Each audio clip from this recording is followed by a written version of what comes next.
नमस्कार बच्चों, हम अपनी पाठ्य पुस्तक वितान भाग 2 का अध्ययन कर रहे हैं।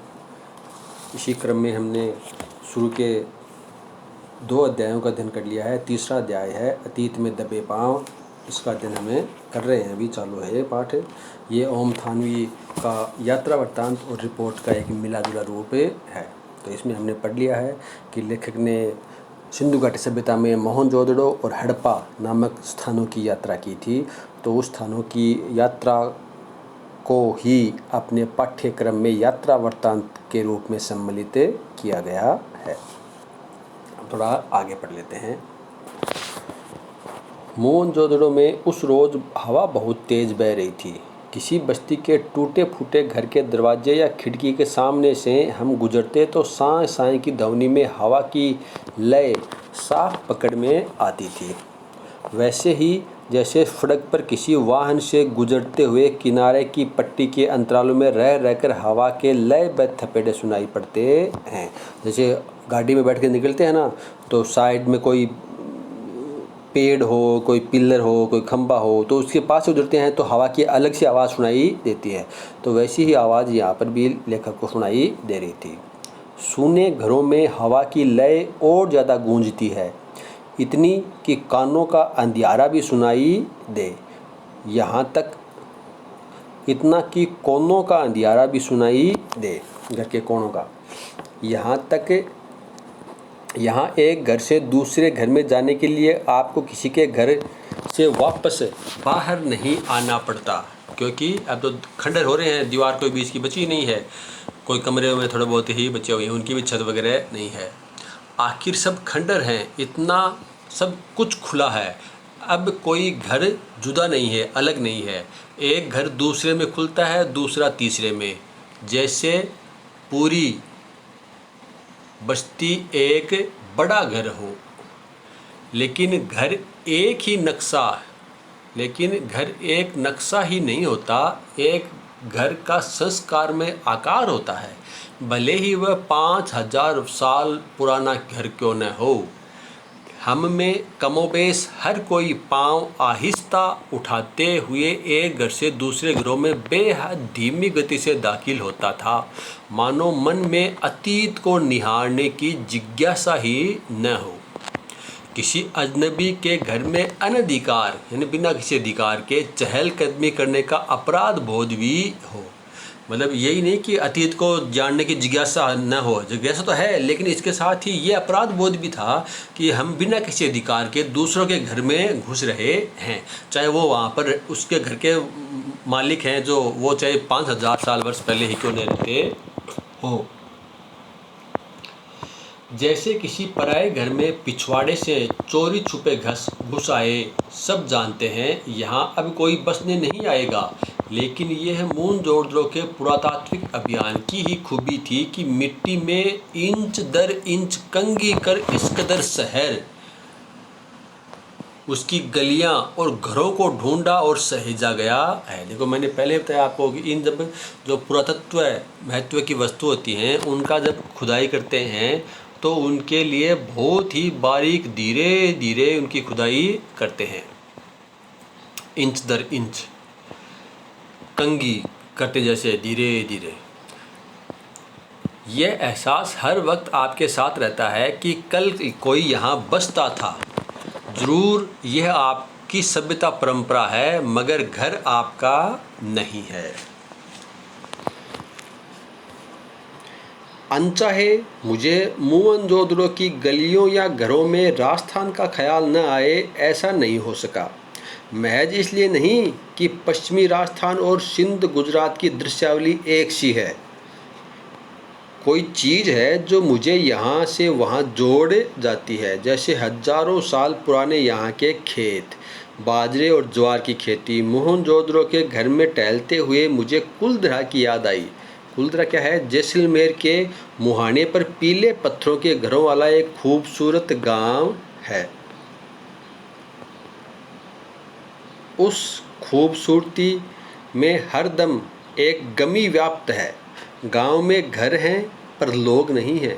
कोई 150 साल पहले राजा से तकरार यानी वाद विवाद होने पर स्वाभिमानी गांव का हर बाशिंदा रातों रात अपना घर छोड़कर चला गया। दरवाजे असबाब यानी माल पीछे लोग उठा ले गए। घर खंडर हो गए पर ढहे नहीं। घरों की दीवारें, प्रवेश और खिड़कियां ऐसी हैं जैसे कल की बात हो। लोग निकल गए, वक्त वहीं रह गया। खंडहरों ने उसे थाम लिया। जैसे सुबह लोग घरों से निकले हों, शायद शाम ढले लौट आने वाले हों। तो उस स्थान को देख करके लेखक को जैसलमेर के कुलधरा की याद आई। 150 साल पहले लगभग राजा से किसी बात पर वाद विवाद होने पर उस गांव के सभी वासिंदे, सभी निवासी उस गांव को छोड़ करके रातों रात वहां से चले गए और बाद में उस घर के दरवाजे, खिड़कियां, मकान के कोई कीमती सामान और कोई उठा करके ले गए। तो आज वह भी गांव एक खंडर के समान ही है। तो ये भी ऐसा मानते हैं कि सिंधु घाटी मोहनजोदड़ो को देख करके लेखक को कुलधरा की याद आई। तो क्यों आई? इसलिए आई कि दोनों के ही एक समान ही खंडर हो रहे हैं। राजस्थान ही नहीं, गुजरात, पंजाब और हरियाणा में भी कुएं, कुंड, गली कूचे, कच्ची पक्की ईंटों के घर, कई घर आज भी वैसे मिलते हैं जैसे हजारों साल पहले बने हुए हों। देखो, आप में कभी हरियाणा साइड गए हो, हरियाणा तो जाने दो, चलो आप राजस्थान के ही गंगानगर, भादरा, बिरान, हनुमानगढ़, सूरतगढ़, जो उत्तरी राजस्थान का हिस्सा है जहाँ पर हज़ारों वर्ष पहले ये सभ्यता थी, वहाँ पर अभी कभी गए हुए हों तो, या फिर हरियाणा के कुछ क्षेत्रों में आप गए हुए हो तो देखोगे कि वहाँ की रोड है तो जैसे अपने रोड बनाते हैं ना, सीमेंट, बजरी और कंक्रीट की, वैसी रोड नहीं बनाते। वहाँ पर नीचे ज़मीन को बराबर कर ईंटें बिछा देते हैं और उन ईंटों को इसके माध्यम से ही गलियों को पक्की करते हैं। तो वैसी की वैसी ही जैसे कि अब कर रहे हैं ना, वैसी ही हज़ारों साल पहले सिंधु घाटी सभ्यता में भी करते थे। तो ये मान लो फिर क्या हुआ कि धीरे धीरे लाखों नहीं हज़ारों सालों से यही परंपरा चली हुई आ रही है कि जो सिंधु घाटी सभ्यता में होता था वह धीरे धीरे वही तौर तरीका, वही वास्तुकला हमें आने वाली पीढ़ियों में भी देखने को मिली है।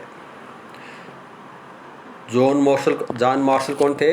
यह भारतीय पुरातत्व विज्ञान के सबसे बड़े अधिकारी ने मोहनजोदड़ो के पर 3 खंडों का एक विशद प्रबंध छपवाया था। उसमें खुदाई में मिली ठोस पहियों वाली मिट्टी की गाड़ी के चित्र के साथ सिंध में पिछली सदी में बढ़ती जा रही ठीक उसी प्रकार की बैलगाड़ी का भी एक चित्र प्रकाशित है। तस्वीर में उन्होंने एक सतत परंपरा का इजहार किया है। हालांकि कमानी या आरे वाले पहिए का आविष्कार बहुत पहले ही हो चुका था। जब मैं छोटा था, हमारे गांव में भी लकड़ी वाले ठोस पहिए बैलगाड़ी में जुड़ते थे। दुल्हन पहली दफ़ा इसी बैलगाड़ी में ससुराल जाती थी। बाद में हमारे यहाँ भी बैलगाड़ी में आरे वाले पहिए जुड़ने लगे। अब तो उसमें जीप के उतारू पहिए लगते हैं। हवाई जहाज़ के उतारू पहिए बाज़ार में आने के बाद ऊँट गाड़ा का भी आविष्कार हो गया है। रेगिस्तान के जहाज़ से हवा के जहाज़ का ये ऐतिहासिक गठजोड़ है। हालांकि कहना मुश्किल है कि दुल्हन की सवारी के रूप में बैलगाड़ी या ऊँट गाड़े का अब वहाँ कभी इस्तेमाल होता होगा।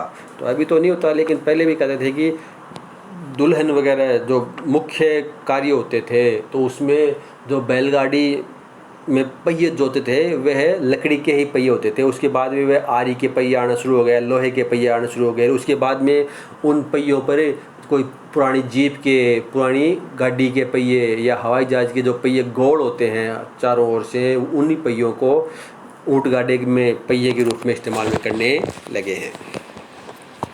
हमारे मेज़बान यानी जो वहाँ पर इनका सार संभाल कर रहा था, इनको वहाँ की चीज़ें दिखा रहा था, ने ध्यान दिलाया कि मोहनजोदड़ो का अजायबगढ़ देखना अभी बाकी है।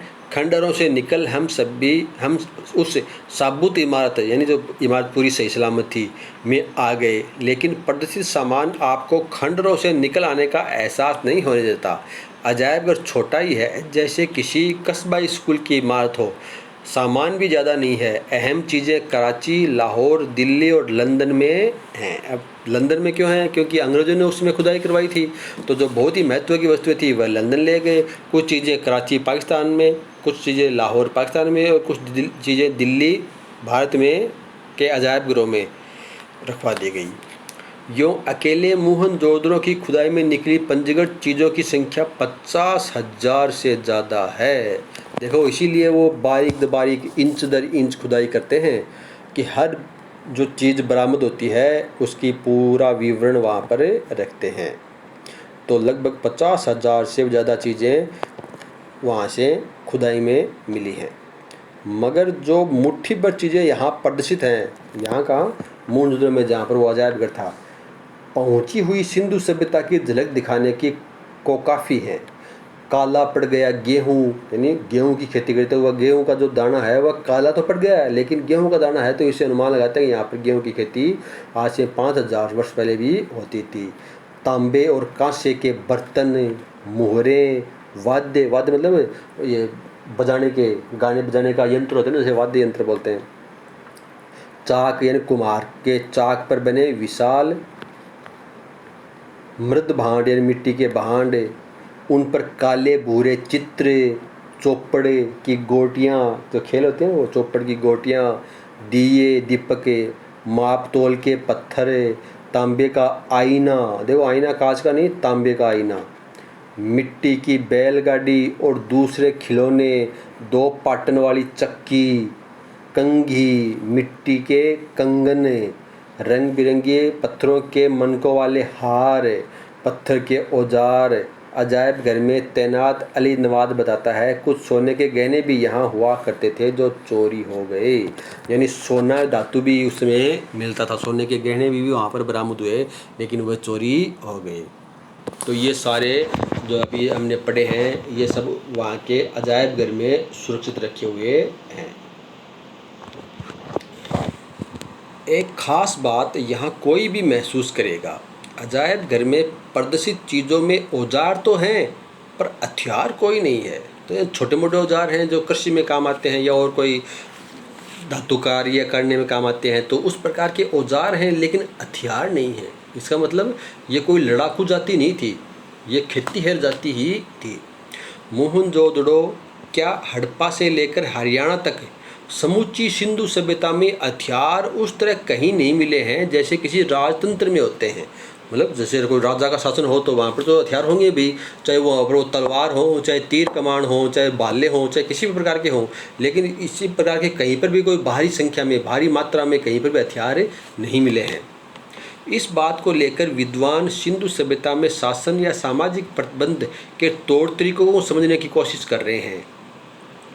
वहाँ अनुशासन जरूर था पर ताकत के बल पर नहीं। वे मानते हैं कोई सैन्य सत्ता शायद वहाँ न रही हो, यानी किसी सेना की वहाँ पर कोई ताकत, मतलब सेना का शासन वहाँ पर नहीं था। देखो एक हाथी का मूर्ति मिली है बरामद हुई है,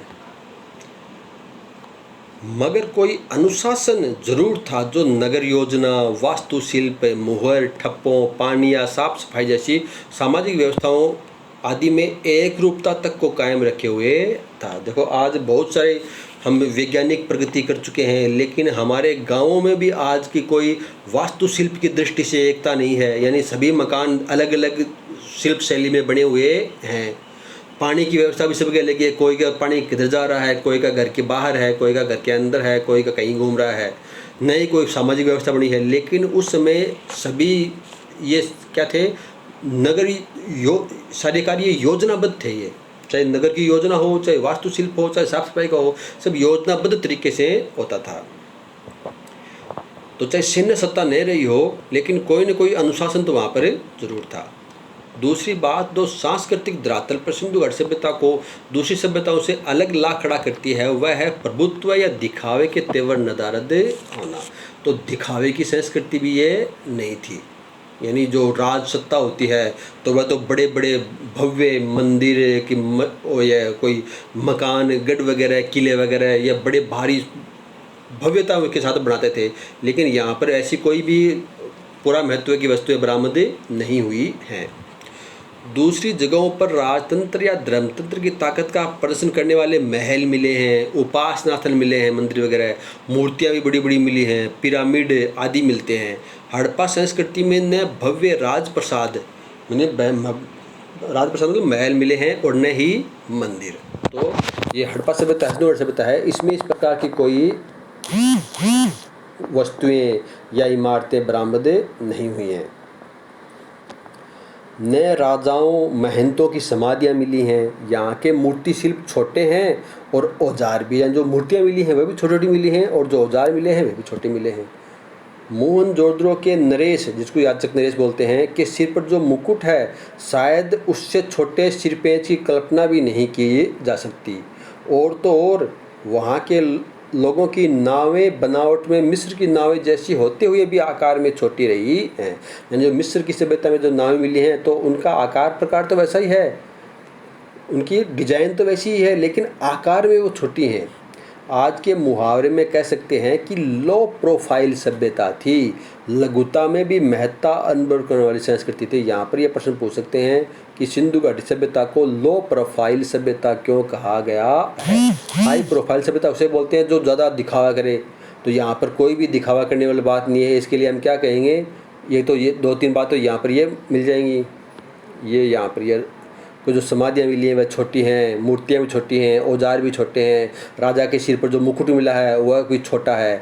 इसके साथ ही थोड़ा यहाँ पर भी पीछे वाला पार्ट पेज पर भी है कि यहाँ पर जो दूसरी जगह पर जो राजतंत्र या धर्मतंत्र की ताकत दिखाने के लिए बड़े बड़े महल बनते, उपासना स्थल बनते, मूर्तियाँ बड़ी होती, पिरामिड मिलते, वैसे यहाँ पर नहीं है। यहाँ पर न तो भव्य राजप्रसाद महल मिले हैं और न ही बड़े बड़े मंदिर मिले हैं। इसलिए हम कह सकते हैं कि सिंधु घाटी सभ्यता एक लो प्रोफाइल सभ्यता थी जो दिखावा अधिक नहीं करती थी। तो आज चलो इतना ही पढ़ेंगे, बाकी का अध्ययन हमें कल से करेंगे। धन्यवाद।